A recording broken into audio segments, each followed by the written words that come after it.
मदन मोहन मिश्रा जी से आपने संगीत की किन विधाओं की शिक्षा प्राप्त की?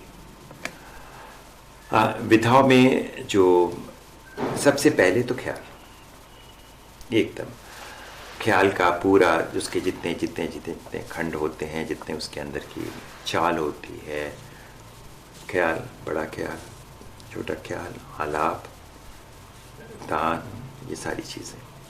फिर जब ख्याल ठीक से बैठने लगा, जब उसमें थोड़ी बहुत गुंजाइश बनने लगी, तो उसके बाद फिर ठुमरी, फिर ठुमरी चला। ठुमरी में फिर वो जो ख्याल की चीज़ें किस तरह से उसका यूटिलाइजेशन हो। ठुमरी ख्याल नहीं है, और जो ठुमरी है उसको सिखाने के पहले एक लंबा समय गया, किस किस तरीके से ठुमरी की परिकल्पना होती। फिर ठुमरी के बाद दादरा, दादरा के बाद जलद, उसके बाद जंगला, उसके बाद क्या बताएं, होरी, चैती, 5-6 तरह की चैती, होरी अनगिनत प्रकार के, फिर कजरी, फिर निर्गुण, फिर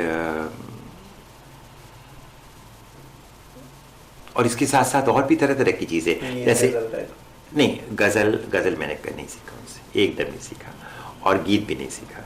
मैंने पहले कहा था गुरु जी मुझे गज़ल नहीं आता, एक गज़ल सिखाया था, उन्होंने लिखा हुआ है मेरे पास, पर हमने उसको एक दिन सीखा और गाया, और फिर कहा गुरु जी आप माफ़ करिएगा, हमसे गज़ल बिल्कुल नहीं होता है। और हम उसमें कहते कोई बात नहीं, हमने तुमको एक सीखना था इसलिए मैंने एक सिखा दिया, एक गज़ल कम से कम सीख के रखना चाहिए, पता नहीं कब काम आ जाए। तो सर का तो ऐसे कौतुक होता था, तो एक विरोध हो के एक गज़ल एक दिन किसी तरह से गाया मैंने, पर उसके बाद और कोई नहीं। और फिर तरह तरह की और चीज़ें, जैसे ये नौशा, मुबारकबादी, बधावा, ये सब चीज़ें। और वो नौशा तो एक इतना प्यारा सिखाया था, हम लोग खूब गाते थे। जब तक हो जाता, मैं कहा गुरु जी आज जरा वो नौशा का, हाँ हाँ बिल्कुल बिल्कुल बिल्कुल हो जाए। तो और वो नौशा बहुत मुश्किल नौशा है, वो मैंने अच्छे अच्छे शास्त्रीय चीज़ें जो हैं उसके पास फेल हो जाती हैं, इस तरह का वो नौशा है। तो वो सब चीज़ें सीखी हम लोगों ने, सीखा उनसे, और उसके प्रकार कि ये ऐसे है, ये इस तरह से भी हो सकता है, ये चीज़ ऐसे है, इसका ऐसे भी चल सकता है। तो ये इतनी सारी विधाएं थी। ओके जी सर।